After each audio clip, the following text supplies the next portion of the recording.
परम पूज्य बाबा साहब डॉक्टर भीमराव अम्बेडकर जी के मानवतावादी व आत्मसम्मान एवं स्वाभिमान के मूवमेंट के कारवा को अपने आजीवन त्याग, तपस्या व कड़े संघर्ष के जरिए एक नई राजनीतिक ऊर्जा दी है, शक्ति दी है व पहचान दी है तथा उत्तर प्रदेश जैसे विशाल व महत्वपूर्ण राज्य में 4 बार अपनी पार्टी की बीएसपी की नेतृत्व में सरकार बनाकर खासकर बहुजन समाज के लिए एक ऐसी मिसाल बन चुकी है जिसे प्रेरणा लेकर करोड़ों लोग आज यहाँ दिल्ली में भी सामाजिक परिवर्तन व आर्थिक तरक्की के मिशनरी कार्य से जुड़ चुके हैं। इतना ही नहीं बल्कि मैं खुद भी उनके इस नेतृत्व से प्रभावित होकर बीएसपी मूवमेंट से जुड़ा हूं और उनके पद चिन्हों पर चलकर इस मिशनरी दायित्व को, कर्तव्य को व फर्ज को अपनी आखिरी सांस तक निभाने की पूरी कोशिश करता रहूंगा। साथियों, अब मैं आप लोगों का ध्यान यहाँ विधानसभा आम चुनाव के ऊपर लाना चाहूंगा। पिछले 11 सालों से दिल्ली प्रदेश में आम आदमी पार्टी की सरकार चल रही है, परंतु आज भी दिल्ली की हालत वैसी ही है जैसे 11 साल पहले थी। आज भी दिल्ली की सड़कों में कोई सुधार नहीं आया। आज भी दिल्ली की हवा उतनी ही गंदी है, उतनी ही जहरीली है जितनी 11 साल पहले हुआ करती थी। आज भी दिल्ली में पीने के लिए आप लोगों को साफ पानी नहीं मिलता। आज भी दिल्ली की जनता के लिए कोई नई नौकरियां नहीं उपलब्ध कराई गई। साथियों, पर इस बारी आप लोग वोट डालने से पहले इनसे ये कुछ जरूरी मुद्दों पर सवाल जरूर करें।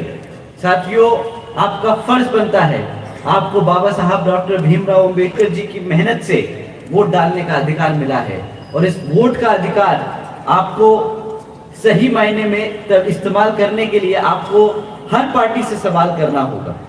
आज हम आपको बीएसपी के कामों के बारे में बताएंगे, परंतु उससे पहले आपका ध्यान ये 11 साल से चल रही आम आदमी पार्टी के कार्यों पे भी एक बारी को आपका ध्यान लाने की कोशिश करेंगे। साथियों,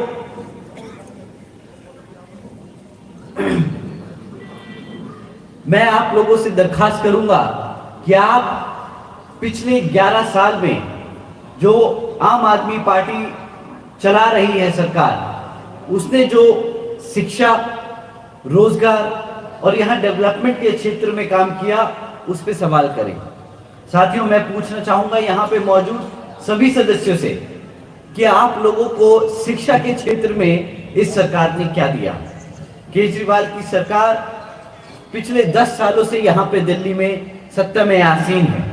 उन्होंने बहुत लंबे चौड़े वादे किए थे आप सभी से। आपके बच्चों की शिक्षा को लेकर उन्होंने लंबे चौड़े वादे किए थे। उन्होंने कहा था कि मैं एक तरफ वर्ल्ड क्लास एजुकेशन आपके बच्चों को देने का काम करूंगा, कहा था कि मैं 20 नए कॉलेजेस खुलवाऊंगा दिल्ली में। परंतु हकीकत तो ये है साथियों कि आज जब 9th में बच्चा 9th में पहुंचकर फेल हो जाता है क्वेश्चन अपना बोर्ड पेपर में, यहाँ पर सरकार जबरदस्ती इन बच्चों को दोबारा से 9वीं के परीक्षा दिलाने की बजाय इनको ओपन स्कूल बोर्ड में डालने का काम करती है, जहां पर आपके बच्चा पास हो या फेल हो, केजरीवाल जी की सरकार को कोई फर्क नहीं पड़ता, क्योंकि national institute of open schooling के डमे डालने के बाद बच्चे केजरीवाल जी की जिम्मेदारी नहीं होते।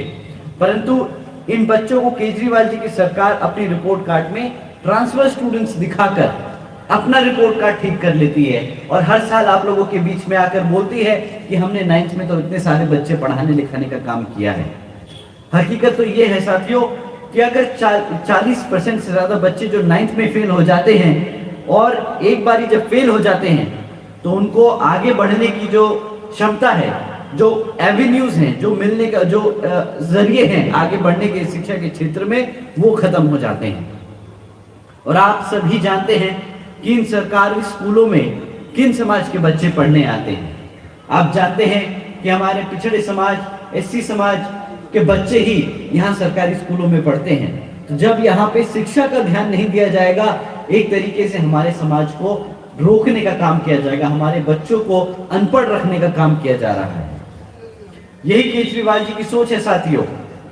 इनकी सोची समझी साजिश है हमारे समाज के बच्चों को आगे बढ़ने से रोकने की। क्योंकि अगर हमारे बच्चे पढ़ लिख जाएंगे तो अपने समाज के हकों के लिए लड़ना जान जाएंगे। पर साथियों, ये चाहते नहीं कि हमारे बच्चे अपने समाज के लिए लड़ने का काम करें, क्योंकि अगर वो लड़ेंगे तो वो जान जाएंगे, समझ जाएंगे कि इनकी किस तरह नीतियां हमारे समाज को, हमारे SC ST OBC समाज को पिछड़ा रखने की साजिश कर रही है। साथियों, इनका ये कोई अकेला नहीं कि जो ये कह रहे थे कि एजुकेशन को वर्ल्ड क्लास एजुकेशन सिस्टम बनाएंगे। इनका दूसरा झूठ कि हम दिल्ली के युवाओं को रोजगार देंगे। केजरीवाल जी ने 2014 में वादा किया था और फिर कि 8 लाख रोजगार देंगे, और फिर 2022 में फिर से वादा किया कि वो 20 लाख से ज्यादा नौकरियां देने का काम करेंगे हमारे युवाओं को। और केजरीवाल जी का सच क्या है? सत्ता में आने के बाद यहाँ पर दिल्ली में सिर्फ मात्र 12,500 नौकरियां दी गई। 11 सालों में सिर्फ मात्र 12,500 नौकरियां दी गई। ये भाई साहब इतनी लंबी लंबी फेंकते हैं, इन्हें पॉलिटिशियन नहीं, इन्हें ओलंपिक में एक एथलीट होना चाहिए था जहां पे फेंकने का काम किया जाता है। अगर ये इतनी वहां पे फेंकते तो शायद एक आध गोल्ड मेडल निकाल जाते, परंतु यहाँ नेता बनकर जो उन्होंने फेंकने का काम किया है, साथियों, इससे सिर्फ और सिर्फ हमारे समाज का नुकसान हुआ है। हकीकत तो साथियों, हकीकत तो ये है कि दिल्ली सरकार में जो पहले सरकारी पक्की नौकरियां थी, उनको भी इन्होंने कच्ची नौकरियां करने का काम किया है। आज 40% से ज्यादा सरकारी नौकरियां कॉन्ट्रैक्चुअल जॉब्स बना दी गई हैं, क्योंकि कॉन्ट्रैक्चुअल जॉब्स के चलते हुए कॉन्ट्रैक्चुअल जॉब्स में रिजर्वेशन नहीं देना पड़ता, उनका अधिकार मारा जाता है। हमारे समाज का अधिकार मारने का काम इन्होंने किया है। इनका तीसरा झूठ, इन्होंने कहा था कि दिल्ली को सिंगापुर बनाएंगे। ये सिंगापुर के चक्कर को काट आए और यहाँ पर बहुत अच्छे अच्छे ख्वाबी पुलाव भी पका दिए इन्होंने कि यहाँ पे अंडरग्राउंड वायर्स करी जाएंगी इलेक्ट्रिसिटी की, हर घर में साफ पानी होगा, दुनिया के सबसे बड़े एजुकेशन सिस्टम का निर्माण करेंगे। परंतु साथियों, हकीकत तो ये है कि आज भी 10 साल बाद सिंगापुर तो दूर की बात है, दिल्ली को आज तक साफ पानी नहीं मिल पाया। इतना ही नहीं, जब भी हर बार गर्मी के मौसम में पानी की शॉर्टेज होती है तो हमारे समाज के लोगों को, यहाँ आधी से ज्यादा दिल्ली की जनता को टैंकरों पर निर्भर होना पड़ता है। और वो भी कोई सरकार नहीं भेजती, ये प्राइवेट टैंकर वाले हैं जो आप लोगों को महंगे दाम में वही साफ पानी भेज देने का काम करते हैं जो सरकार ने वादा किया था आपको सस्ते दामों में देने का। साथियों, फिर ये बोलते हैं कि हम दिल्ली को सिटी ऑफ लेक्स बनाएंगे, बहुत सारी यहाँ पे तालाब बनाएंगे, सिटी ऑफ लेक्स।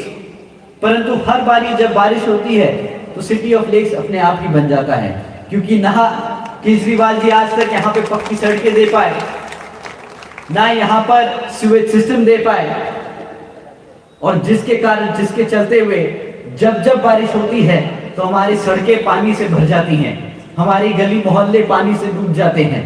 परंतु उस वक्त केजरीवाल जी बारिश के मौसम में बाहर नहीं निकलते। बारिश खत्म होने के बाद जब सब बर्बाद हो जाता है तब फिर आगे निकल के एक नया ख्वाब दिखाते हैं कि हम सिटी ऑफ लेक्स बनाएंगे, हम पक्की सड़कें बनाएंगे, परंतु करने को काम कुछ नहीं है इनके पास। आप इनसे कभी सवाल कर दो कि केजरीवाल जी आपने क्यों पक्की सड़कें नहीं बनाई, क्यों यहाँ पर आपने इलेक्ट्रिसिटी की वायर्स अंडरग्राउंड नहीं करी, क्यों आप साफ पानी नहीं दे पाए, तो उनके पास एक ही बहाना होता है कि जी एलजी ने काम नहीं करने दिया। यहाँ पे जो एलजी है वो हमें काम नहीं करने देते। जिम्मेदारी से पल्ला झाड़ना कोई इनसे सीखे साथियों। हर बात पे इनके पास कोई ना कोई जवाब रहता है। हर बात के लिए ये या तो कांग्रेस को कोसेंगे, या तो बीजेपी को कोसेंगे, नहीं तो एलजी को कोसेंगे। साथियों, केजरीवाल जी ने तो ये भी वादा किया था कि वो यमुना को साफ करके यहाँ पर आप लोगों के साथ 5 साल बाद डुबकी लगाने का काम करेंगे।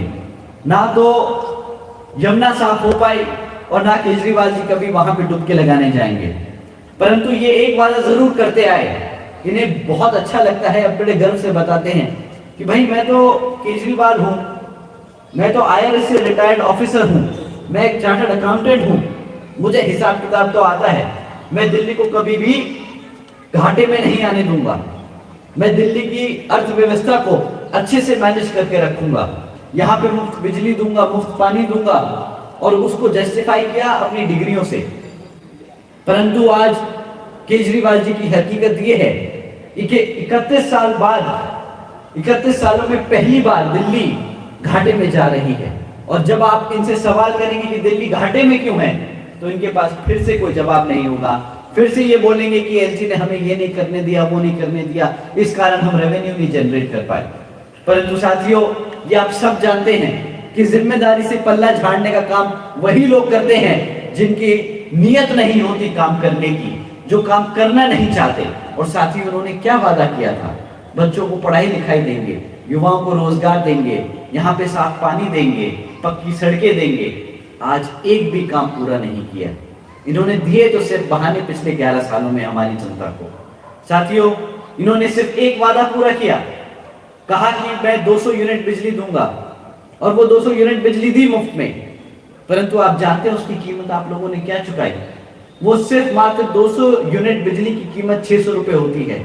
और मैं यहाँ जानता हूँ कि सब हमारे बहुजन समाज, एससी समाज और एसटी समाज, ओबीसी समाज के सभी लोग इतने तो सक्षम हैं कि वो 600 रुपए की भीख नहीं मांगेंगे।